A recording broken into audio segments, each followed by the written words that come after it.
কাজ করলে ঈমান থাকে না। জান্নাতে যাওয়ার প্রথম শর্ত ঈমান। ও দোস্ত, তোমার যুক্তি তোমার শেষ করে দিল। আল্লাহ শয়তানকে বলছে, মা মানাকা আল্লা তাসজুদা ইয আমারতুক। ওই ইবলিস যখন আদেশ করেছিলাম আদমরে সিজদা কর, কেন করলি না? কে নিষেধ করলো? ইবলিস যদি বলতো সরি, ভুল হয়ে গেছে, আদমের মতো রব্বানা যালামনা আনফুসানা, আল্লাহ আমার নফসের উপর জুলুম হয়েছে, তুমি আমারে মাফ কইরা দাও, ইবলিস রে ক্ষমা করার ক্ষমতা আল্লাহর আছে না নাই? কিন্তু হে কি ক্ষমা চাইছে না যুক্তি দিছে? খালাকতানি মিন নার ওয়া খালাকতাহু মিন তিন। প্রিয় ভাইরা, কুফরি বাংলাদেশে এভেলেবেল। এগুলো চিহ্নিত করতে হবে। কুফর আছে যেখানে, আমরা থাকবো না সেখানে। চা দোকানে বসে হাসতে হাসতে মানুষ কুফরি করে। দোস্ত বলছে নির্বাচন সামনে, এবার তুই ইসলামপন্থী ওদেরকে ভোট দে, কোরআনওয়ালাদেরকে ভোট দে। আরেক দোস্ত এবার কয়, তোর একটা সমস্যা, সব জায়গায় ইসলাম খোঁজস। এই বেটা, সব জায়গায় ইসলাম ইসলাম করা লাগে। আচ্ছা, এই জাতীয় হালকা কথা বলার মতো লোক আছে না নাই? এটা বিয়ে আইছিল রে, এটা বিয়ে আইছিল মাইয়ার লাগা, পোলারা সব ভালো লাগছে, শুধু মুখে দাড়ি, এই জন্য বিয়েটা দেই নাই। মুখে দাড়ি দেখে মেয়ে বিয়ে দেয় না। সুন্দরী মেয়ে, মুসলমানের কন্যা, স্বামীর মুখে দাড়ি তাই পছন্দ করে না, রিজেক্ট করে দিছে, এমন ঘটনা আছে না নাই? ডাইরেক্ট কুফরি।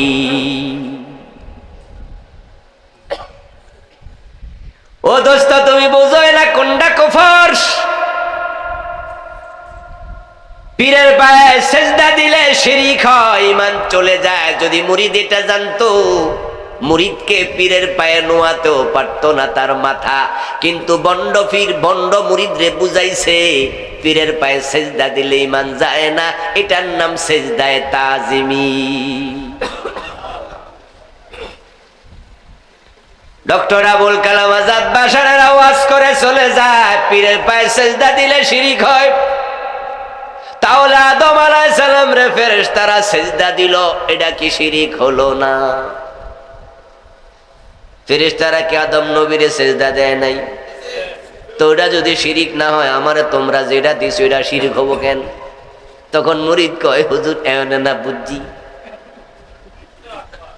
আবুল কালাম আজাদ রাজে বলল, অন্য মানুষের সেজদা দিলে শিরক হয়, ওইটা শরীয়তের মৌলবি, তারা মারেফত বুঝে না। ও দোস্ত, তোমার যুক্তি তোমার শেষ করে দিল। আল্লাহ শয়তানকে বলছে, মা মানাকা আল্লা তাসজুদা ইয আমারতুক। ওই ইবলিস যখন আদেশ করেছিলাম আদমরে সিজদা কর, কেন করলি না? কে নিষেধ করলো? ইবলিস যদি বলতো সরি, ভুল হয়ে গেছে, আদমের মতো রব্বানা যালামনা আনফুসানা, আল্লাহ আমার নফসের উপর জুলুম হয়েছে, তুমি আমারে মাফ কইরা দাও, ইবলিস রে ক্ষমা করার ক্ষমতা আল্লাহর আছে না নাই? কিন্তু হে কি ক্ষমা চাইছে না যুক্তি দিছে? খালাকতানি মিন নার ওয়া খালাকতাহু মিন তিন। ইবলিসের যুক্তি ইবলিসরে শেষ করে দিল।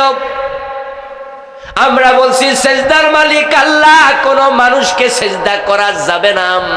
আরো বেটা যুক্তি দেয় ফেরেশতাদের আর আদমের। ও ভণ্ড পীর, তোমার কাছে আমার প্রশ্ন, আদমকে সেজদা করার জন্য ফেরেশতাদেরকে অর্ডার দিছে কে? তো তোমার মুরিদ সেজদা করলো, তোমার সেজদা করার অর্ডারটা আছে কই? দেখাও। ফেরেশতারা আদমরে সেজদা দিচ্ছে, এর দলিল তো কোরআনে আছে, আছে কিনা? সেজদা দিতে কে বলেছে? তো তুমি যে সেজদা নিলা, তোমার দলিল দাও। তোমার দলিল নেই, তোমার যুক্তি আছে। আর যুক্তির নাম ইসলাম না, দলিলের নাম ইসলাম। এজন্য যারা বেশি যুক্তিবাদী হয় তারা বিপদে পড়ে যায়। আমরা বলি দোস্ত ইল্লাল্লাহ জিকির করো না, রাসূলুল্লাহ জীবনে ইল্লাল্লাহ জিকির করে নাই। তখন তারা বলে বুঝলাম রাসূল করে নাই, হাদিসে নাই, কিন্তু ইল্লাল ইস্কির তো আছে। ইস্তেসনা মুস্তাসনা মুস্তাসনা মিনহু দিয়া বুঝায় দলিল ছাড়া যুক্তি চলবে না। এখানেও একই কথা, রাসূল যেহেতু ইল্লাল্লাহ জিকির করে না, আমরাও করব না।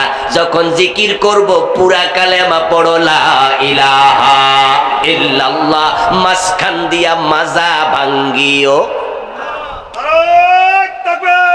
আমার দোস্ত, আমরা বললাম যে রাসূলুল্লাহ ঈদ করেছেন দুটি, ঈদুল ফিতর, ঈদুল আযহা। তোমরা ঈদে মিলাদুন নবী করিও না, এটা রাসূল করে নাই। তারা দলিল না পায়া যুক্তি দেয়, হুজুর অসুবিধা কি? এমন অসুবিধা কি? এই জাতীয় যুক্তি দেওয়ার লোক সমাজে আছে না নাই? শোনেন, অতি যুক্তিবাদী হবেন না। ইসলাম যুক্তি নির্ভর ধর্ম নয়, ইসলাম দলিল নির্ভর ধর্ম। তবে হ্যাঁ, দলিল থাকার পরে যুক্তি থাকতেও পারে, কিন্তু দলিলবিহীন যুক্তির এক পয়সা দাম। ওই ভণ্ড পীর যুক্তি দিল ফেরেশতা এবং আদম মিলাইয়া। যদি মুরিদ জানতো যে পীর ভণ্ড পীরকে সেজদা দিছে, ঈমান শেষ, ওই মুরিদ সেজদা দিত না। এখন না বুঝে শিরিক করলো। পীরের কাছে সন্তান চাইলে ঈমান চলে যায়, এটা বুঝলে ঈমানটা বিক্রি করতো না। পীরের কাছে সন্তান চাইতো না। মাজারে মানত করলে শিরিক হয়, এটা জানলে মাজারে মানত করতো না। কিন্তু লোকেরা কেন করে? কারণ কোনটা কবর কোনটা শিরিক অনেকে জানেই না। আচ্ছা, আপনাদের কাছে আমি একটা প্রশ্ন করি, ভাইরা জবাব দিন তো। না যাই না বিষ খাইলে অসুবিধা আছে কিনা? অসুবিধা আছে? আপনি ভাবছেন শরবত, আসলে শরবত না, এটা বিষ ছিল। তা আপনি ডক ডক করে শরবত মনে করেই খাইলেন, আর কি কিছু হইব না? আল্লাহর সামনে হাজির হয়ে বলবেন যে আল্লাহ এটা শিরিক, এটা কুফর, আমি জানি না। আল্লাহ বলবে, বান্দা তাই বুঝি তুমি জানতা না? বেহেশতে দুইকা যাও, এত সোজা? বরং আল্লাহ তাআলা প্রশ্ন করবেন, এলেম শিখা নফল না ফরজ? তো তুই কেন শিখলি না? ও দোস্ত, কুফরি চলছে এভেলেবেল, হাসতে হাসতে কুফর করলেন কেমনে? ওই যে দোস্ত বলছিল আগামী নির্বাচনে ইসলাম ওলারে ভোট দে, আর আপনি বললেন তোর একটা সমস্যা, সব জায়গায় ইসলাম খোঁজস। এই কথাটা কুফর। কুফর মানে হলো কোরআনের উল্টা চিন্তা। সব জায়গায় ইসলাম লাগবে, এটাই তো কোরআনের আদেশ। ওদখুলু ফিস-সিলমে কাফা। মুসলমান, তোমার জীবনের বটম থেকে টপ, পাকঘর থেকে সংসদ ভবন, নৌকাটা থেকে রাষ্ট্র পরিচালনা, তোমার টয়লেটে ইসলাম লাগবে, তোমার সংসদে ইসলাম লাগবে, তুমি থুতু ফেলতে ইসলাম মানা লাগবে, তুমি ঘুমানোর সময় মানা লাগবে, তুমি থাকবা যেখানে ইসলাম থাকবে সেখানে। ইসলাম হচ্ছে লাইফ প্রেসক্রিপশন, এটা জীবন বিধান। আপনার জীবনে একটা মুহূর্ত, একটা সেকেন্ড থাকবে না যেখানে ইসলামের বিধান কার্যকর নয়। রাসূলুল্লাহ সাল্লাল্লাহু আলাইহি ওয়াসাল্লাম আমাদেরকে হাতে কলমে ইসলাম শিখিয়েছেন। ইভেন টয়লেটে ঢুকে কখন কাপড়টা তোলা দিতে হবে সেটাও হাদিসে আছে না নাই? আর আপনি বলছেন যে রাজনৈতিক জীবনের মতো জায়গা ইসলাম লাগবে না। বলে কি রে? অনেক হুজুর আছে, অনেক আলেম আছে, কয় কি না রাজনীতি ফাজনীতি এগুলো আমরা করি না। আচ্ছা দোস্ত, রাজার নীতি রাজনীতি না নীতির রাজা রাজনীতি? যে রাস্তা রাজা হাঁটে সেটা রাজপথ না বড় রাস্তা রাজপথ? যেই হাঁস রাজারা লালন করে পালন করে, রাজার বাড়িতে যেই হাঁস হয় এটা রাজহাঁস না বড় হাঁসটা রাজহাঁস? রাজা যেটা পালে সেটা রাজহাঁস নয়, হাঁসের মাঝে রাজা যেটা সেটা রাজহাঁস। রাজা যে রাস্তায় হাঁটে সেটা রাজপথ নয়, পথের মাঝে 12টা রাজপথ। রাজার নীতি রাজনীতি না, নীতির মাঝে সেরা নীতি হলো রাজনীতি। ইসলামে অর্থনীতি আছে না নাই? শিক্ষানীতি আছে না নাই? সমাজনীতি আছে না নাই? তো যত নীতি সব রীতির মাঝে সেরাটার নাম রাজনীতি, ওইটা বুঝি ইসলামে না। আশ্চর্য মানুষ তুমি। ইসলামে তো বুঝলা না। এদেশের আলেম ওলামারা, এদেশের পীর বুজুর্গরা, এই দেশের নামাজি হাজি গাজীরা, আমরা ইসলামওয়ালা যারা ভালো মানুষ, আমরা যদি ইসলামকে ঠিকঠাক বুঝতাম, কোরআনের পক্ষে এখনো এসে যেতাম, ধর্ম নিরপেক্ষতাবাদীরা লেজ তুলে পালাতে 6 মাসও লাগবে না। আমার প্রিয় ভাই, ছেলের মুখে দাড়ি তাই মেয়েটা বিয়ে দেই নাই, এই কথা বললে কেন কুফরি হয়? কারণ হলো দাড়ি রাখা কার সুন্নত? আমার রাসূলের চিন্তা এবং কর্মের বিপরীতে চিন্তা কর্ম করলে ঈমান থাকে না। দাড়ি কামাইলে ঈমান যায় না, এটা গুনাহ হয়, এটা সুন্নাহর খেলাফ হয়। কিন্তু দাড়িকে নেগলেক্ট করলে ঈমান চলে যাবে। কথা বুঝেন? আবার বলছি, যেমন আমার মাথায় এখন টুপি খুলে ফেলছি, ঈমান চলে যাবে না, কোনো গুনাহ হবে না, এটা সুন্নাহ। দিলে সওয়াব আছে, না দিলে গুনাহ নাই। কিন্তু যদি টুপিকে কেউ অপছন্দ করে, ঈমান থাকবে না। এখন আমাদের দেশে দাড়ি থাকার কারণে চাকরি দেয় না এমন অফিসার আছে কিনা? বরং আমি দেখেছি অফিসের সাইনবোর্ডের আপনার লাগাই দিছে, সার্কুলার দিছে, তাদের অফিসে যারা চাকরি করবে তারা দাড়ি কামাতে হবে। নাউযুবিল্লাহ। আমাদের পুলিশে, আমাদের সেনাবাহিনীতে যে সমস্ত জওয়ানরা চাকরি নেয়, শুরুতে যদি দাড়ি না থাকে, কথা বুঝেন, একবারে চাকরি নেয়ার সময় দাড়ি ছিল তাহলে ভিন্ন আইন। আপনাকে রিক্রুট যখন করবে তখন অফিসাররা দাড়ি সহ রিক্রুট করেছে, এজন্য আইন হচ্ছে আপনি দাড়ি রাখেন। কিন্তু যদি আপনার শুরুতে দাড়ি না থাকে তাহলে আপনি দাড়ি রাখলে অনুমতি নিতে হবে। আচ্ছা, রাসূলের সুন্নাহ পালন করতে কিসের অনুমতি? এটা ব্রিটিশদের আইন, এটা ব্রিটিশরা করে গেছে। আর ব্রিটিশরা কি ইসলামের পক্ষে না বিপক্ষে ছিল? আমি আশ্চর্য হই, 1947 ব্রিটিশরা পালিয়ে গেল, ব্রিটিশদের রেখে যাওয়া আইন এখনো কেন লালন করতে হবে? 1757 খ্রিস্টাব্দে ফরাসির আম্র কানুনে নবাব সিরাজউদ্দৌলার পতনের মাধ্যমে দেশের স্বাধীনতার সূর্য মুসলমানের হাত থেকে চিন্তাই হয়ে গেল, ডুবে গেল। 190টা বছর ব্রিটিশরা এই দেশটাকে শাসন করছে, এবং ব্রিটিশরা যখনই ভারত উপমহাদেশ চালায় তখন ইসলামের যত কৃষ্টি কালচার নিয়ম কানুন আইন ছিল একটা একটা করে তুলতে তুলতে তুলতে তুলতে এমন আইন বানাইছে, ব্রিটিশদের শেষ দিকে দাড়ি রাখলেও মুসলমানদেরকে কর দিতে হতো। মুসলমানরা দাড়ি পর্যন্ত রাখতে পারত না, কারো কর দিতে হতো। এবং হিন্দু কিছু জমিদার ছিল যাদের উপর ইংরেজরা ভর করে তাদের শাসন চালাচ্ছিল, যেমন আমাদের রবীন্দ্রনাথ ঠাকুর, নাম শুনছেন না? এ মিয়া জমিদার ছিল, জমিদারের সন্তান। ওরা আমাদের দেশে লাল ছড়ি ঘুরাইছে। এই হিন্দু জমিদারদের বাড়ির পাশ দিয়া মুসলমানরা ছাতা মেলে হাঁটতে পারত না।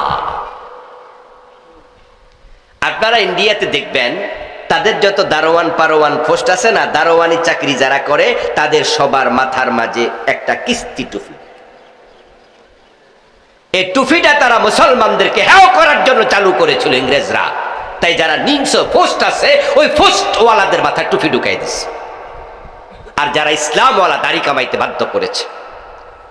জুতা পায়ে দিয়ে হাঁটতে পারতো না, বগলের নিচে জুতা লইয়া ছাতিটা বন্ধ করে বগলের নিচে রেখে হাঁটা লাগতো। তারা আমাদেরকে এতটা জিম্মি করেছে, ইসলামের সব বিধান জাটিয়ে বিদায় করেছে। আচ্ছা, বিড়ালের বাচ্চা জন্ম নিলে কি কুকুরের মতো ডাক দেয়? কুকুরের বাচ্চা জন্ম নিলে কি হাম্বা বলে গরুর মতো ডাক দেয়? কুকুরের বাচ্চা কুকুরের ডাক দেবে, কেউ করবে। বিড়ালের বাচ্চা জন্ম নিলে বিড়ালের মতো মিউ করবে, গরুর বাচ্চা জন্ম নিলে গরুর মতো হাম্বা বলবে, এটা একবারে স্বাভাবিক। খ্রিস্টানরা যখন ক্ষমতায় এসে গেল 1757 খ্রিস্টাব্দে, তারা যেহেতু কোরআন বিরোধী, হাদিস বিরোধী, তাই ক্ষমতা পাওয়ার পরে তারা কোরআনের আইন বাদ দেবে, এটাও স্বাভাবিক। কিন্তু অস্বাভাবিক হলো 1947 মুসলমানরা আইন হাতে পাওয়ার পরও খ্রিস্টানরা তাদের খ্রিস্টানি আইন চালাতে পারে, মুসলমানরা কোরআনের আইন চালাতে পারলো না।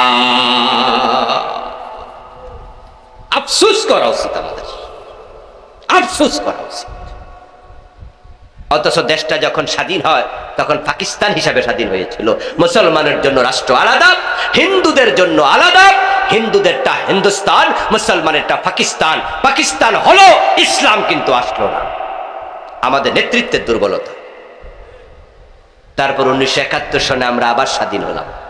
71-এর পর থেকে এখন 2024 সাল চলছে। 53 বছরে কোনো একজন হিন্দু প্রধানমন্ত্রী হয়নি, আলহামদুলিল্লাহ। কোনো খ্রিস্টান প্রধানমন্ত্রী হয়নি, কোনো ইহুদি প্রধানমন্ত্রী হয়নি। সবগুলো প্রধানমন্ত্রী মুসলিম, সবগুলো প্রেসিডেন্ট মুসলিম, সবগুলো আইনমন্ত্রী মুসলিম। কিন্তু সংবিধানে খ্রিস্টানদের আইন, ব্রিটিশদের আইন রয়ে গেল। তারা ইসলামের পক্ষে কোনো আইন পাশ করলো না। এটা নেতৃত্বের ব্যর্থতা। তাই নেতৃত্ব পরিবর্তন আনতেই হবে। 2024-এর 5ই আগস্টে আল্লাহ সুযোগ দিয়েছে। এবার যদি শুরু হয়ে যায় আন্দোলন, ইনশাআল্লাহ হতে পারে আল্লাহর কোরআন এবারই সংসদে ঢুকবে। 3টা কাজ করলে ঈমান থাকে না। জান্নাতে যাওয়ার প্রথম শর্ত ঈমান। কুফর, সেকুলারিজম কুফর। কি কি কাজ কুফর? আমি এ নিয়ে বই লিখছি। আমার বই লিখা 8টা বই আছে আলহামদুলিল্লাহ। তার মাঝে একটা বই আছে ঈমান, কুফর ও নিফাক। এর মাঝে আমি 56টা কুফরি লিখছি। বাংলাদেশে চলমান যতটুকু আমি জানি, আমার যা জানা নাই তা তো আর লিখতে পারবো না, হয়তো আরো বেশি আছে। তার মাঝে সেকুলারিজম একটা, এ বইটা আমি লিখেছি। সেকুলারিজম কি? সেকুলারিজম এটার সংজ্ঞা কেমব্রিজ নামক বিশ্ববিখ্যাত ডিকশনারিতে যা দেয়া হয়েছে সেটা হচ্ছে the believe that religion should not be involve with any ordinary political and social activities of a country. Bangla অর্থ কি? বাংলা অর্থ শুনলে বুঝবেন যে এটা কুফরি। হয়তো আপনি বুঝেনি না, কিন্তু ভোট দিচ্ছেন। হয়তো বুঝেনি না, বলছেন আমি ধর্মনিরপেক্ষতাবাদী। এটা যে কুফরি, বাংলা অর্থ হচ্ছে এটা একটি বিশ্বাসের নাম, যে বিশ্বাসের মূল বাণী হচ্ছে ধর্ম সামাজিক এবং রাজনৈতিক জীবনে কোনো প্রভাব ফেলবে না। রাজনৈতিক জীবন, সামাজিক জীবন ধর্মের বাহিরে থাকবে। আচ্ছা, ধর্মের বাহিরে জীবনের একটা অংশ থাকতে পারবে? একটা চুল থাকতে পারবে? উদখুলু ফিস সিলমে, উদখুলু ফিস সিলমে, আল্লাহকে পুরা রকম। আচ্ছা, সামাজিক জীবনে যদি ধর্ম না থাকে তাহলে বিবাহ শাদী থাকবে তো? সামাজিক জীবনে ধর্ম নাই, তাহলে বিচার আচার থাকবে না। সামাজিক জীবনে ধর্ম নাই, তাহলে আপনার লেনদেনের খবর কি? এই জন্য যারা ধর্ম নিরপেক্ষ তারা বলে রাজনীতি হবে ধর্মের আওতার বাহিরে। হুজুররা রাজনীতি করে কেন? তারা বলে ইসলামে কোনো রাজনীতি নাই। অথচ নবী মুহাম্মদ নিজে মদিনার প্রেসিডেন্ট ছিলেন 10 বছর। আবু বকর কি রাজনীতি করেন নাই? মদিনার প্রেসিডেন্ট ছিলেন 2 বছর 3 মাস। হযরত ওমর কি রাজনীতি করেন নাই? তিনি মদিনার প্রেসিডেন্ট ছিলেন 10 বছর। অর্ধ পৃথিবী শাসন করেছেন তিনি। হযরত ওসমান ছিলেন 12 বছর। হযরত আলী ছিলেন মদিনার প্রেসিডেন্ট 4.5 বছরের বেশি। 4 জন বড় বড় খলিফা, তারা অর্ধ দুনিয়া ইসলাম দিয়ে চালাইছে। নবীজি মুহাম্মদ সাল্লাল্লাহু আলাইহি ওয়াসাল্লাম 10 বছর রাজনীতি করে দেশ চালাইছে। আর আপনি নাকি ইসলামে রাজনীতি খুঁজে পান না। মানুষের জীবনের প্রতিটা অংশে ইসলাম লাগবে। ইসলাম থাকবে সেখানে, আপনি থাকবেন যেখানে। আচ্ছা, আমরা যখন টয়লেটে যাই ইসলামের আইন সেখানে আছে না নাই? কথা বলতে হবে, আছে না নাই? আচ্ছা, আমরা যখন ঘুমাতে যাই ইসলামের আইন আছে না নাই? আমরা যখন থুতু ফেলি কিভাবে ফেলতে হবে ইসলামে সেটাও আছে না নাই? Islam is a complete code of life. আলিয়াউমা আকমালতু লাকুম দীনাকুম। ধর্ম নিরপেক্ষতা বলে না। রাজনৈতিক জীবন, সামাজিক জীবনে ধর্ম থাকবে না। ধর্ম হইল ব্যক্তিগত ব্যাপার। নাউজুবিল্লাহ পড়েন। আমার দোস্ত, মানুষ কুফরি করে, কথায় কথায় মানুষ কুফরি করে। কয়দিন আগে তো কুফরি বাংলাদেশের শিক্ষা সিলেবাসের ভিতরে ঢুকাই দিছে।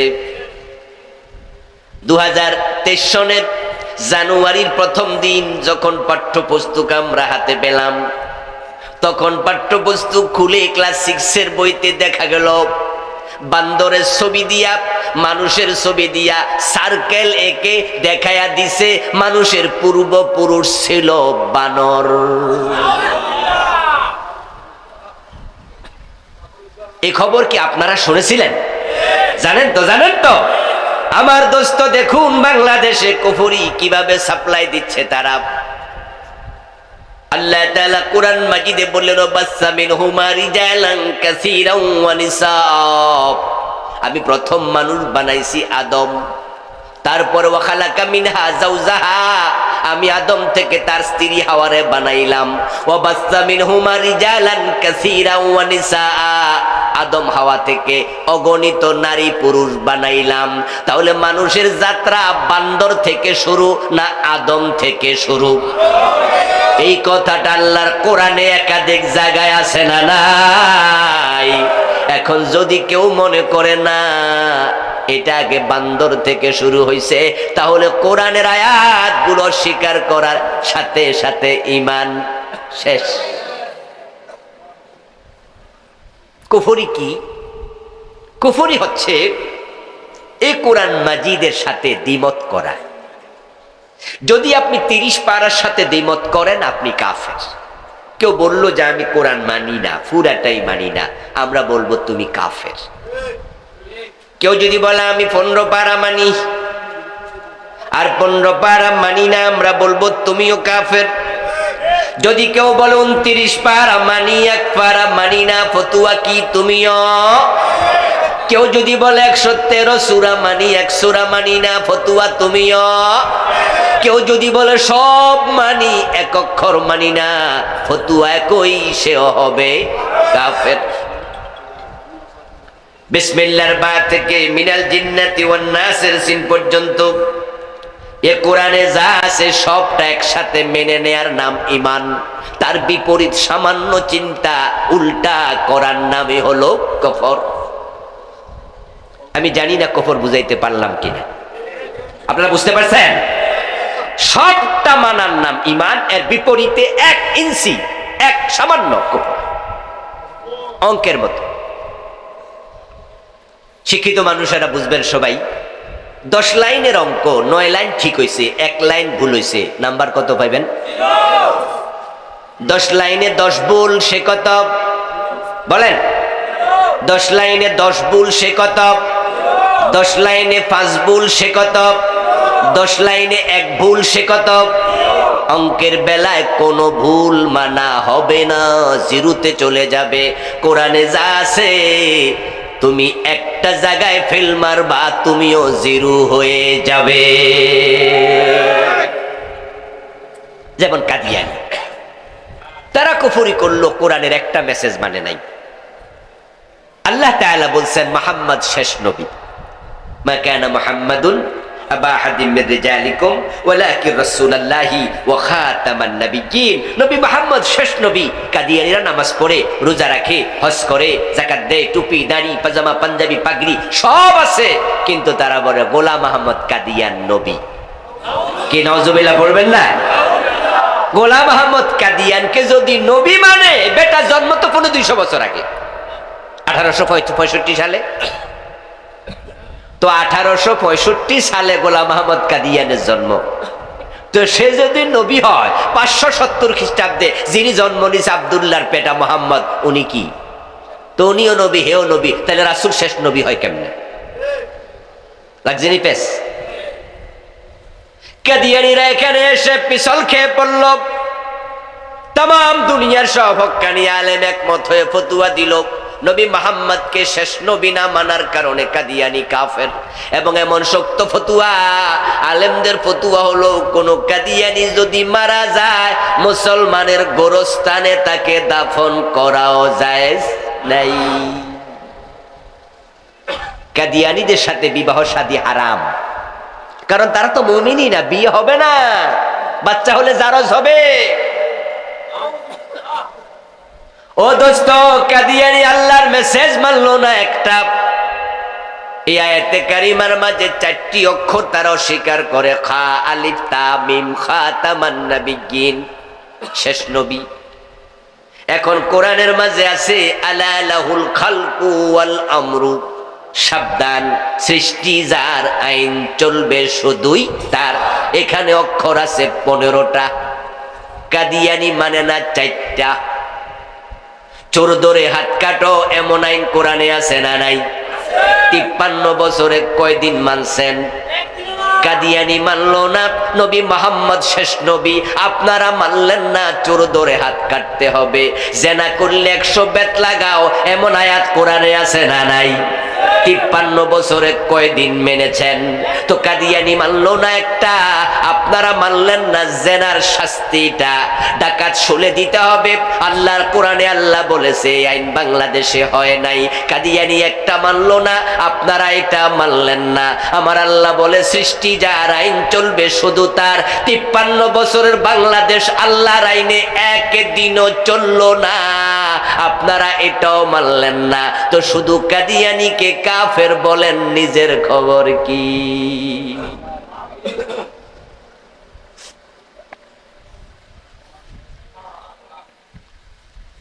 ইবলিস শয়তানকে ঘুম থেকে উঠেই আমরা গালিগালাজ শুরু করি।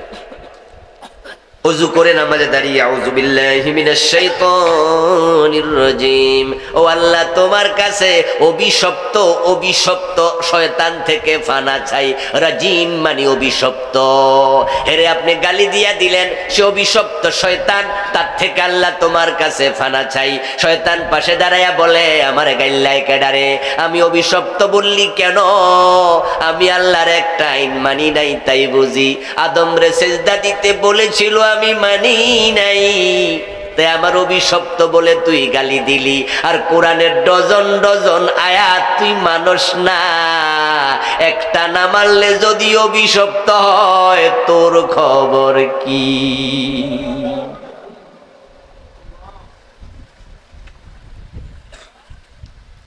প্রিয় ভাইরা, কুফরি বাংলাদেশে এভেলেবেল, এগুলো চিহ্নিত করতে হবে। কুফর আছে যেখানে, আমরা থাকবো না সেখানে। চা দোকানে বসে হাসতে হাসতে মানুষ কুফরি করে। দোস্ত বলছে, নির্বাচন সামনে, এবার তুই ইসলামপন্থী ওদেরকে ভোট দে, কোরআনওয়ালাদেরকে ভোট দে। আরেক দোস্ত এবার কয়, তোর একটা সমস্যা, সব জায়গায় ইসলাম খোঁজস। এই বেটা, সব জায়গায় ইসলাম ইসলাম করা লাগে। আচ্ছা, এই জাতীয় হালকা কথা বলার মতো লোক আছে না নাই? এটা বিয়ে আইছিল রে, এটা বিয়ে আইছিল মাইয়ার লাগা, পোলারা সব বাড়া লাগছে, শুধু মুখে দাড়ি, এই জন্য বিয়েটা দেই নাই। মুখে দাড়ি দেখে মেয়ে বিয়ে দেয় না। সুন্দরী মেয়ে, মুসলমানের কন্যা, স্বামীর মুখে দাড়ি তাই পছন্দ করে না, রিজেক্ট করে দিছে, এমন ঘটনা আছে না নাই? ডাইরেক্ট কুফরি।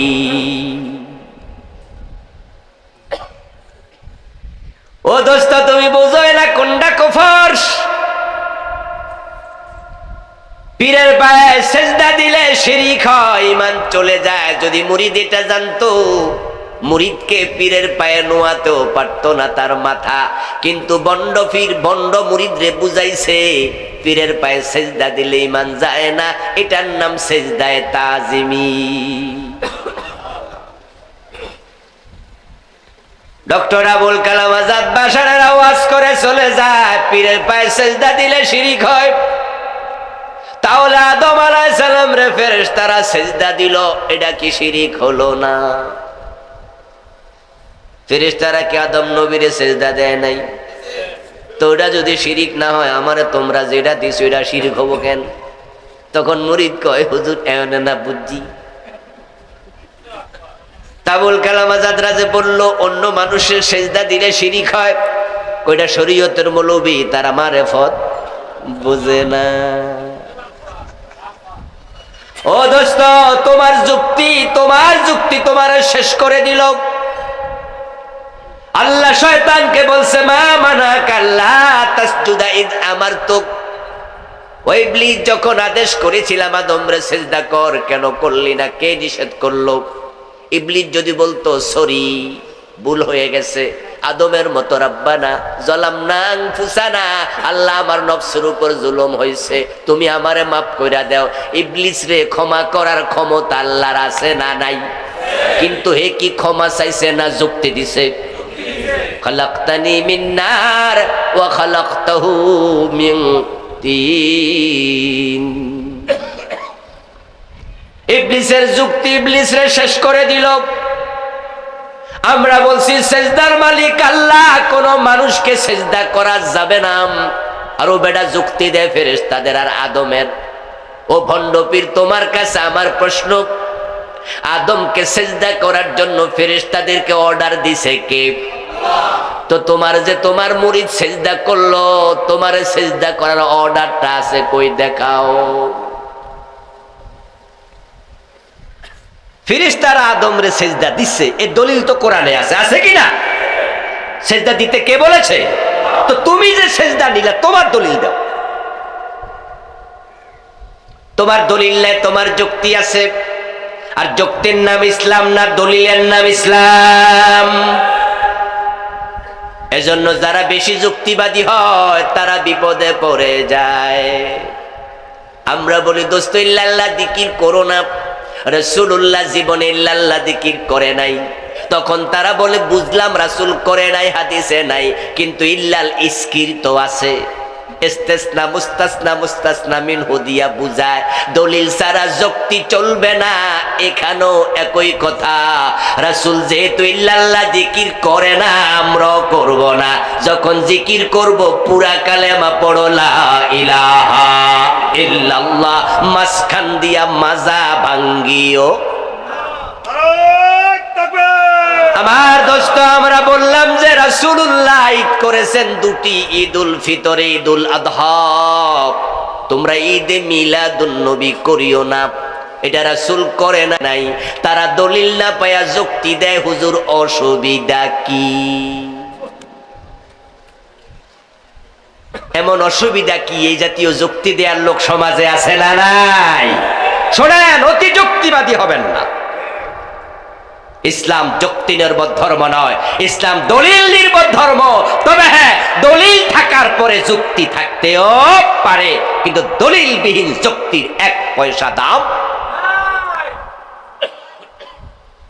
ওই ভণ্ডপীর যুক্তি দিল ফেরেশতা এবং আদম মিলাইয়া। যদি মুরিদ জানতো যে পীর ভণ্ড পীরকে সেজদা দিছি, ঈমান শেষ, ওই মুরিদ সেজদা দিত না। এখন না বুঝে শিরিক করলো। পীরের কাছে সন্তান চাইলে ঈমান চলে যায়, এটা বুঝলে ঈমানটা বিক্রি করতো না। পীরের কাছে সন্তান চাইতো না। মাজারে মানত করলে শিরিক হয়, এটা জানলে মাজারে মানত করতো না। কিন্তু লোকেরা কেন করে? কারণ কোনটা কবর কোনটা শিরিক অনেকে জানেই না। আচ্ছা, আপনাদের কাছে আমি একটা প্রশ্ন করি, ভাইয়েরা জবাব দিন তো। না যাই না বিষ খাইলে অসুবিধা আছে কিনা? অসুবিধা আছে? আপনি ভাবছেন শরবত, আসলে শরবত না, এটা বিষ ছিল। তা আপনি ডক ডক করে শরবত মনে করেই খাইলেন, আর কি কিছু হইব না? আল্লাহর সামনে হাজির হয়ে বলবেন যে আল্লাহ এটা শিরিক, এটা কুফর, আমি জানি না। আল্লাহ বলবে বান্দা তাই বুঝি তুমি জানতা না, বেহেশতে দুইকা যাও, এত সোজা? বরং আল্লাহ তাআলা প্রশ্ন করবেন, এলেম শিখা নফল না ফরজ? তো তুই কেন শিখলি না? ও দোস্ত, কুফরি চলছে এভেলেবেল, হাসতে হাসতে কুফর করলেন কেমনে? ওই যে দোস্ত বলছিল আগামী নির্বাচনে ইসলাম ওয়ালারে ভোট দে, আর আপনি বললেন তোর একটা সমস্যা, সব জায়গায় ইসলাম খোঁজস। এই কথাটা কুফর। কুফর মানে হলো কোরআনের উল্টা চিন্তা। সব জায়গায় ইসলাম লাগবে, এটাই তো কোরআনের আদেশ। ওদখুলু ফিস-সিলমে কাফা। মুসলমান, তোমার জীবনের বটম থেকে টপ, পাকঘর থেকে সংসদ ভবন, নৌকাটা থেকে রাষ্ট্র পরিচালনা, তোমার টয়লেটে ইসলাম লাগবে, তোমার সংসদে ইসলাম লাগবে, তুমি থুতু ফেলতে ইসলাম মানা লাগবে, তুমি ঘুমানোর সময় মানা লাগবে, তুমি থাকবা যেখানে ইসলাম থাকবে সেখানে। ইসলাম হচ্ছে লাইফ প্রেসক্রিপশন, এটা জীবন বিধান। আপনার জীবনে একটা মুহূর্ত, একটা সেকেন্ড থাকবে না যেখানে ইসলামের বিধান কার্যকর নয়। রাসূলুল্লাহ সাল্লাল্লাহু আলাইহি ওয়াসাল্লাম আমাদেরকে হাতে কলমে ইসলাম শিখিয়েছেন। ইভেন টয়লেটে ঢুকে কখন কাপড়টা তোলা দিতে হবে সেটাও হাদিসে আছে না নাই? আহা, আর আপনি বলছেন যে রাজনৈতিক জীবনের মতো জায়গা ইসলাম লাগবে না। বলে কি রে? অনেক হুজুর আছে, অনেক আলেম আছে, কয় কি না রাজনীতি ফাজনীতি এগুলো আমরা করি না। আচ্ছা দোস্ত, রাজার নীতি রাজনীতি না নীতির রাজা রাজনীতি? যে রাস্তা রাজা হাঁটে সেটা রাজপথ না বড় রাস্তা রাজপথ?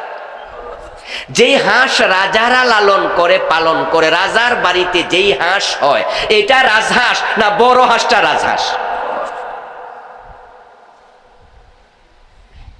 রাজা যেটা পালে সেটা রাজহাঁস নয়, হাঁসের মাঝে রাজা যেটা সেটা রাজহাঁস। রাজা যে রাস্তায় হাঁটে সেটা রাজপথ নয়, পথের মাঝে বড়টা রাজপথ। রাজার নীতি রাজনীতি না, নীতির মাঝে সেরা নীতি হলো রাজনীতি। ইসলামে অর্থনীতি আছে না নাই? শিক্ষানীতি আছে না নাই? সমাজনীতি আছে না নাই? তো যত নীতি সব রীতির মাঝে সেরাটার নাম রাজনীতি, ওইটা বুঝি ইসলামে না। আশ্চর্য মানুষ তুমি, ইসলামে তো বুঝলা না। এদেশের আলেম ওলামারা, এদেশের পীর বুজুর্গরা, এদেশের নামাজি হাজি গাজীরা, আমরা ইসলামওয়ালা যারা ভালো মানুষ, আমরা যদি ইসলামকে ঠিকঠাক বুঝতাম, কোরআনের পক্ষে এখনো এসে যেতাম, ধর্ম নিরপেক্ষতাবাদীরা লেজ তুলে পালাতে 6 মাসও লাগবে না। আমার প্রিয় ভাই, ছেলের মুখে দাড়ি তাই মেয়েটা বিয়ে দেই নাই, এই কথা বললে কেন কুফরি হয়? কারণ হলো দাড়ি রাখা কার সুন্নত? আমার রাসূলের চিন্তা এবং কর্মের বিপরীতে চিন্তা কর্ম করলে ঈমান থাকে না। দাড়ি কামাইলে ঈমান যায় না, এটা গুনাহ হয়, এটা সুন্নাহর খেলাফ হয়। কিন্তু দাড়িকে নেগলেক্ট করলে ঈমান চলে যায়। কথা বুঝেন? আবার বলছি, যেমন আমার মাথায় এখন টুপি খুলে ফেলছি, ঈমান চলে যাবে না, কোনো গুনাহ হবে না, এটা সুন্নাহ। দিলে সওয়াব আছে, না দিলে গুনাহ নাই। কিন্তু যদি টুপিকে কেউ অপছন্দ করে, ঈমান থাকবে না।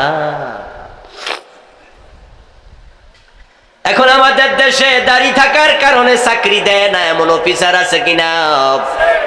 বরং আমি দেখেছি অফিসের সাইনবোর্ডের আপনার লাগাই দিছে, সার্কুলার দিছে, তাদের অফিসে যারা চাকরি করবে তারা দাড়ি কামাতে হবে। নাউযুবিল্লাহ। আমাদের পুলিশে, আমাদের সেনাবাহিনীতে যে সমস্ত জওয়ানরা চাকরি নেয়, শুরুতে যদি দাড়ি না থাকে, কথা বুঝেন, একবার চাকরি নেয়ার সময় দাড়ি ছিল তাহলে ভিন্ন আইন। আপনাকে রিক্রুট যখন করবে তখন অফিসাররা দাড়ি সহ রিক্রুট করেছে, এজন্য আইন হচ্ছে আপনি দাড়ি রাখেন। কিন্তু যদি আপনার শুরুতে দাড়ি না থাকে তাহলে আপনি দাড়ি রাখলে অনুমতি নিতে হবে। আচ্ছা, রাসূলের সুন্নাহ পালন করতে কিসের অনুমতি? এটা ব্রিটিশদের আইন, এটা ব্রিটিশরা করে গেছে। আর ব্রিটিশরা কি ইসলামের পক্ষে না বিপক্ষে ছিল? আমি আশ্চর্য হই, 1947 ব্রিটিশরা পালিয়ে গেল, ব্রিটিশদের রেখে যাওয়া আইন এখনো কেন লালন করতে হবে?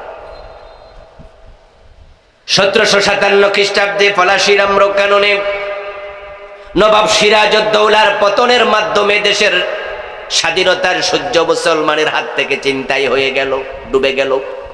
190টা বছর ব্রিটিশরা এই দেশটাকে শাসন করছে, এবং ব্রিটিশরা যখনই ভারত উপমহাদেশ চালায় তখন ইসলামের যত কৃষ্টি কালচার নিয়ম কানুন আইন ছিল একটা একটা করে তুলতে তুলতে তুলতে তুলতে এমন আইন বানাইছে ব্রিটিশদের শেষ দিকে দাড়ি রাখলেও মুসলমানদেরকে কর দিতে হতো। মুসলমানরা দাড়ি পর্যন্ত রাখতে পারতো না, কারো কর দিতে হতো।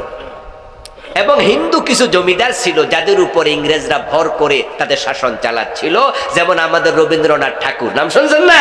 এ মিয়া জমিদার ছিল, জমিদারের সন্তান। ওরা আমাদের দেশে লাল ছড়ি ঘুরাইছে। হিন্দু জমিদারদের বাড়ির পাশ দিয়া মুসলমানরা ছাতা মেলে হাঁটতে পারত না। আপনারা ইন্ডিয়াতে দেখবেন তাদের যত দারোয়ান পারোয়ান পোস্ট আছে না, দারোয়ানি চাকরি যারা করে তাদের সবার মাথার মাঝে একটা কিস্তি টুপি।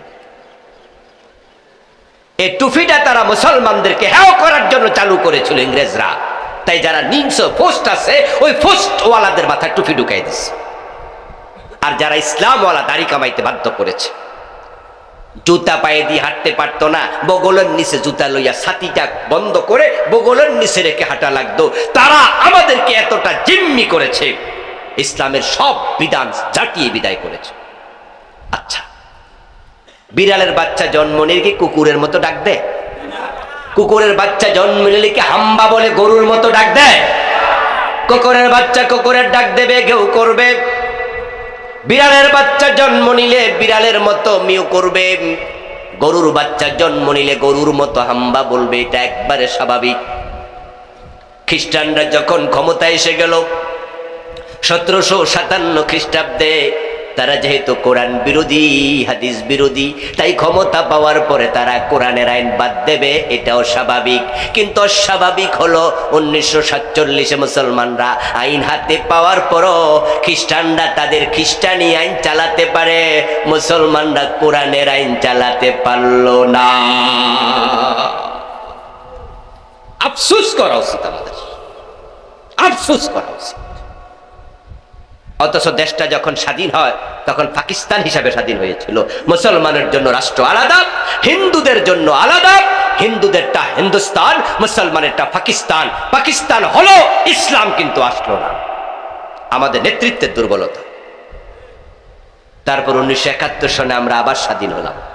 71-এর পর থেকে এখন 2024 সাল চলছে। 53 বছরে কোনো একজন হিন্দু প্রধানমন্ত্রী হয়নি, আলহামদুলিল্লাহ। কোনো খ্রিস্টান প্রধানমন্ত্রী হয়নি, কোনো ইহুদি প্রধানমন্ত্রী হয়নি। সবগুলো প্রধানমন্ত্রী মুসলিম, সবগুলো প্রেসিডেন্ট মুসলিম, সবগুলো আইনমন্ত্রী মুসলিম।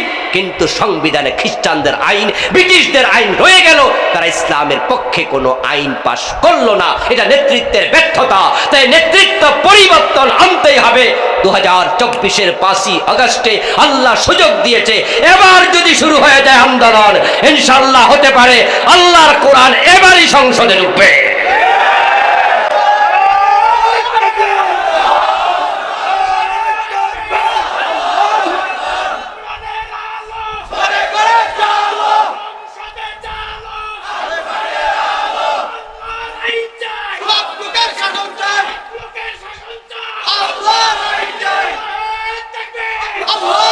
আমার ভাইয়েরা, এবারের সুযোগটা স্পেশাল সুযোগ, যেটা 53 বছরে মাত্র একবার এসেছে। দেশ স্বাধীন হলো 71-এ, সংবিধান লিখা হলো 72-তে। প্রণয়ন কমিটির প্রধান ছিলেন ডক্টর কামাল হোসেন। উনি যখন সংবিধানটা লিখে তার কমিটিকে নিয়ে চোর ধরে হাত কাটতে হবে ইসলামের আইন উনার কি জানা ছিল না? 92% মুসলমানের দেশে তিনি এই আইনটা কেন ঢুকালেন না? সুযোগ কি ছিল না? কথা বলতে হবে, সুযোগ কি ছিল না? আচ্ছা, তিনি ঢুকাননি। পরবর্তীতে 72 থেকে 2023 সন, 2024, 2021 পর্যন্ত সংবিধান চেঞ্জ হয়েছে মোট 17 বার। কতবার? আচ্ছা, সংবিধান যারা চেঞ্জ করেছে তারা কি ঢুকাইতে পারতো না? তারাও কেউ ঢুকায়নি। চোর ধরে হাত কাটলে সমস্যা কোথায়? এই আইন কেন ঢুকায় না? একটা মাত্র কারণ, আমাদের নেতাদের সবার মনে চুরির চিন্তা আছে। অল্প কিছু সৎ নেতা ছাড়া অধিকাংশ চুরি করেই তো দেশটাকে তলাবিহীন চুরি বানায়া কানাডায় বেগম পাড়া বাড়িয়েছে। চোর কাকে বলে আমরা দেখেছি। নেত্রী বলেছে তার বাড়ির ফিয়ন নাকি 400 কোটি টাকার মালিক। এটা কি চুরির টাকা নয়? কথা বলেন, এটা কি চুরির টাকা নয়? ফিয়নের বেতন কত? 400 কোটি পাইল কোথায়? কোত্থেকে টাকা আসলো? এস আলম গ্রুপ পতিত স্বৈরাচার এই সরকারের সুযোগ সুবিধা নিয়ে ইসলামী ব্যাংকের 18টি শাখা থেকে তারা লুট করেছে 80,000 কোটি টাকা। আর বাকি শাখার কি খবর? SIBL এর কি খবর? আল আরাফার কি খবর? এক্সিমের কি খবর? তারা অধিকাংশ ব্যাংকে নিজের আয়ত্তে নিয়েছে, তারপরে দেশের টাকা বিদেশ নিয়ে চলে গেল। আমি অবাক হই, ইসলামী ব্যাংকের শাখাগুলোতে ফকিন্নির পর্যন্ত অ্যাকাউন্ট আছে। যে ভিক্ষা করে টাকা জমিয়েছে রেখেছে, তার মেয়েটাকে বিয়ে দেবে বলে। ওই রিক্সাওয়ালা টাকা জমাইছে, প্রতিদিন 50 টাকা করে, মাসে 1500 টাকা জমাইয়া সে একটা অ্যাকাউন্ট খুলেছে। কারণ প্যাডেল চেপে চেপে রিক্সা চালানোর বয়স আর নাই। তাই ভেবেছে ইসলামী ব্যাংকে একটা অ্যাকাউন্ট করলাম, যে কয় পয়সা মুনাফা আসে আসলো, নগদ টাকাটা জমা হলো, 4-5 বছর পরে একটা অটো রিক্সা কিনতে পারবো। কিন্তু এই যে সালম গ্রুপ আজকে হাজার হাজার কোটি টাকা নিয়ে চলে গেল, এর মাঝে গরিব রিক্সাওয়ালার টাকা আছে না নাই? আমার প্রশ্ন আপনাদের বিবেকের কাছে, এই যে 80,000 কোটি টাকা সে নিল, আপনি কি ভাবছেন এস আলম একা খাইছে? নেতাদের হাত ছিল না, সরকারের কনসার্ন ছিল না, অর্থমন্ত্রীর হাত ছিল না। এই যে আমাদের দেশের কেন্দ্রীয় ব্যাংকের টাকা চুরি হয়ে গেছে, হঠাৎ করে শোনা গেল কোটি কোটি টাকা উধাও। আপনি কি মনে করেন তৎকালীন বাংলাদেশ গভর্নর জড়িত ছিল না? আচ্ছা, এবার হেরাই যদি চোর ধরে হাত কাটার আইন বানায়, এরা কি ব্যাককল? ওরা জানে নিজের হাত থাকবে না। আচ্ছা, হেরা নিজেরা চুরি করবে তাই আইন বানায় নাই। এখানে আমার সামনে যারা আছেন, চুরির পক্ষে কে কে আছেন? হাত তোলা দেন। চুরির পক্ষে কেউ আছেন? আলহামদুলিল্লাহ বলেন। আমরা চুরির বিপক্ষে আছেন যারাই, আমরা চুরির বিপক্ষে যেহেতু আছি, এমন আইন বানাতে হবে যেন আল্লাহর কোরআনের বাস্তবায়ন হয়। চোর ধরে হাত কাটা শুরু হয়ে যাবে, এবারই সংসদে সে আইন পাঠানোর জন্য উদ্যোগ নিন। চুরি যদি বন্ধ হয়ে যায়, সোনার বাংলা হতে এক যোগ লাগবে না। আমি জানি না কোন কবি লিখেছে, এমন দেশটি কোথাও খুঁজে পাবে না কো তুমি, সকল দেশের রানী সেজে আমার জন্মভূমি। আমি জানি না রবীন্দ্রনাথ ঠাকুর কেন এটাকে সোনার বাংলা বলেছেন, আমার সোনার বাংলা আমি জানি না। কিন্তু আল্লাহ শুকরিয়া, পৃথিবীর অনেকগুলো দেশ আল্লাহ আমাকে সুযোগ দিয়েছে, ইউরোপের, আমেরিকার, মধ্যপ্রাচ্যের অনেক দেশ আমি গিয়েছি। এই অগাস্টের 5 তারিখ আমি আমেরিকায় ছিলাম, 22 দিন সফরে থেকে তারপরে এসেছি। দেশ যখন স্বাধীন হয় তখন আমি বিদেশ ছিলাম। আমি দেখেছি পৃথিবীর অনেক দেশের চেয়ে সত্যি আমার দেশ সেরা। 2021 আমেরিকায় গেলাম একবার, তখন ছিল নভেম্বর মাস, 10 দিনের সফর ছিল, প্রোগ্রাম ছিল। আমি 1-2 দিন পরে এত সর্দি ধরলো আমাকে, আমার নাকে শ্লেষা টান দিয়ে দেখি ব্লাড বের হচ্ছে। আমি তখন বাংলাদেশি আমার ভাইদেরকে বললাম, ভাই এত শীত আপনারা সহ্য করেন কেমনে? তখন আমার বাংলাদেশি এক ভাই বলো, হুজুর শীত তো এখন আসেই নাই। শীত কারে কয় আপনি দেখবেন যদি আপনি ডিসেম্বরের 15 তারিখের দিকে থাকেন। আমি কই আল্লাহ যেন আমার এ পর্যন্ত এখানে না রাখে। টেম্পারেচার ছিল তখন 5 থেকে 6। ওনারা বলতেছে যখন এটা -6-এ যাবে তখন বুঝবেন বরফ পরে, বুঝবেন ঠেলা কারে কয়। 2 ফিট 3 ফিট উঁচু বরফ হয়ে যাবে। মাইনাস থুতু ফেলবেন, থুতুটা কয়েক মিনিটের ব্যবধানে বরফ হয়ে যাবে। ওনারা আমাকে জানালেন যে হুজুর 3 মাস 4 মাস 5 মাস বরফে ঢাকা থাকবে টোটাল আমেরিকার অসংখ্য অঙ্গরাজ্য। ফল ফলাদি গাছ গাছালি কিছুই হবে না, এই গাছগুলো যা দেখছেন সব পাতাবিহীন হয়ে যাবে। 5 মাস 4 মাস ফল নাই, ফসল নাই, বরফ আর বরফ। ওই আমেরিকা পৃথিবীর সেরা ধনী হয়ে যেতে পারে, আর আমার বাংলাদেশে 12 মাস ফসল ফলে। কি আবহাওয়া, কি মাটি, সুবহানাল্লাহি ওয়া বিহামদিহি। আম খেয়ে তারপরে বিচিটা ফেলে দিয়ে আমরা চলে যাই, কয়দিন পরে দেখা যায় বিচি নিজে নিজে আম গাছ হইয়া বড় হইয়া 3 বছর পরে আম ধরা শুরু হয়ে যায়। এখানে দুবাই গেছেন, সৌদি আরব গেছেন, এমন মানুষ তো অভাব নাই। ও দেশে দেখবেন যে গাছ যতগুলো আছে প্রায় গাছগুলোর তলায় দেখবেন যে পানির নল, সকালে একবার পানি দেয়, বিকালে আরেকবার পানি দেয়। একটা গাছ বাঁচাইয়া রাখতে কত টাকা খরচ, আর আমার দেশে কত গাছ, কোনো খরচ লাগে না। লাউ যদি পচে যায়, ওই পচা লাউ পাখি খায়, পাখি খেয়া অন্য কোথাও মল ত্যাগ করে, সেখান থেকে বিচি দিয়ে আবার গাছ হইয়া লাউ ধরে। কি এক দেশ! আর এই দেশ 50-53 বছরে তলাবিহীন জুরি কেন হবে? চরিত্রহীন নেতাদের কারণে। মালয়েশিয়ার মাহাতির মোহাম্মদ কয়দিন আগে মারা গেছে। তাদের স্বাধীনতা আমাদের মাত্র 10 থেকে 12 বছর আগে। মালয়েশিয়া আমি গিয়েছি অনেক আগে, 2007-08 দিকে। মালয়েশিয়া গিয়ে সেখানে 50 তলা বিল্ডিং আমি গুনতে চেয়েছিলাম কুয়ালালামপুরে যে কেমন আছে, কি গুনবো, শত 50 তলা বিল্ডিং। টুইন টাওয়ারের পাশে গিয়ে আমি ছাদ দেখতে চাইলাম, আমার বাঙালি এক ভাই বলে, হুজুর টুপি হাতে নেন না, টুপি বেড়ে যাবে। এত উঁচু বিল্ডিং সেখানে আছে, বাংলাদেশে 50 তলা বিল্ডিং একটাও নাই। তারা এত আগাইতে পারলে আমরা কেন পিছিয়ে আছি? মাহাতিরের মতো নেতা আমরা পাই নাই, আমরা পেয়েছি চোর, ডাকাত, বাটপার, সিটার।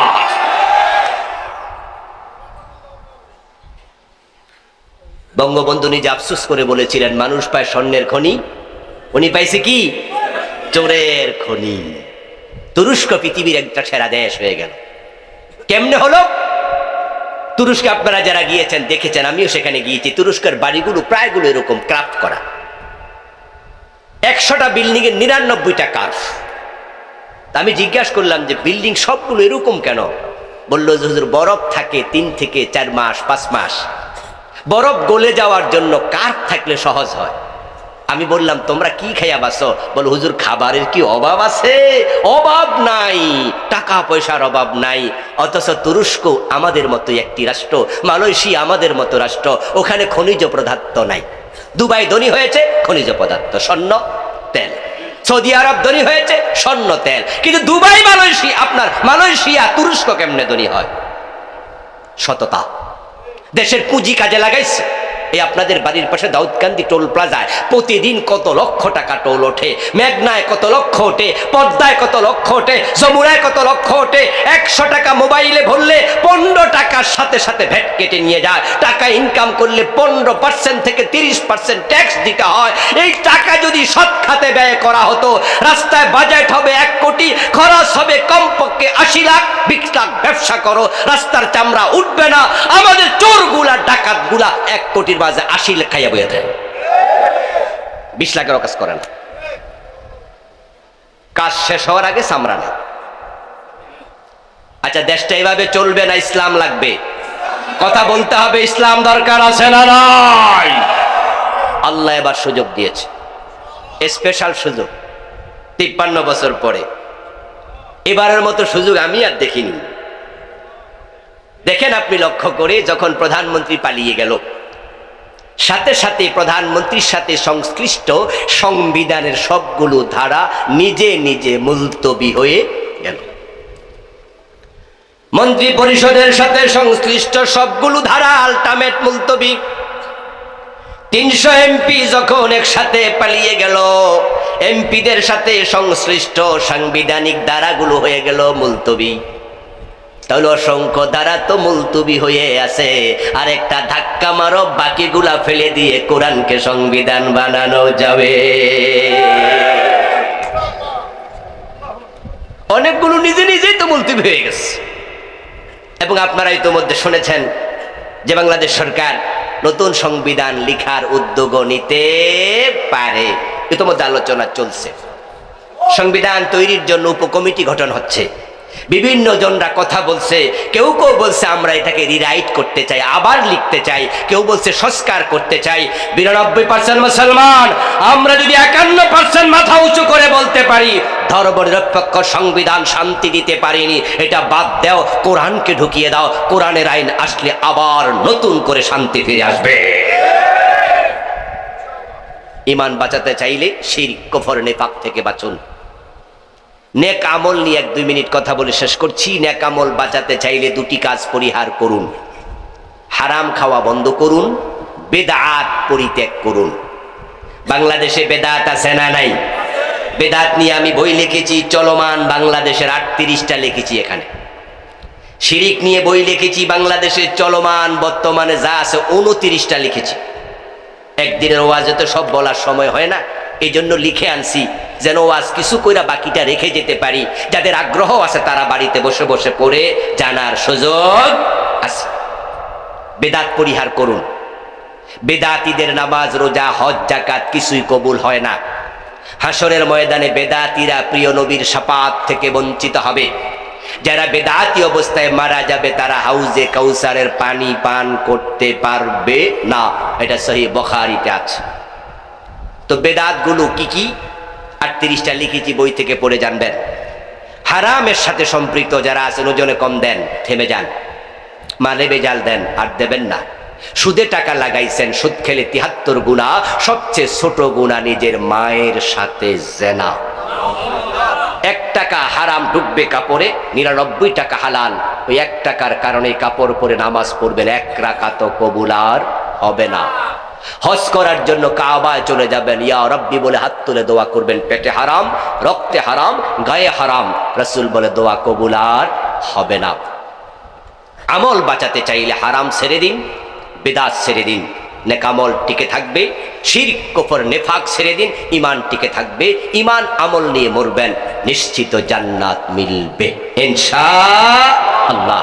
আল্লাহ তাআলা আমাদের সকলকে ঈমান এবং আমলকে পুঁজি করে সাথে নিয়ে বেঁচে থেকে কালেমা পড়তে পড়তে মরার জন্য কবুল করো।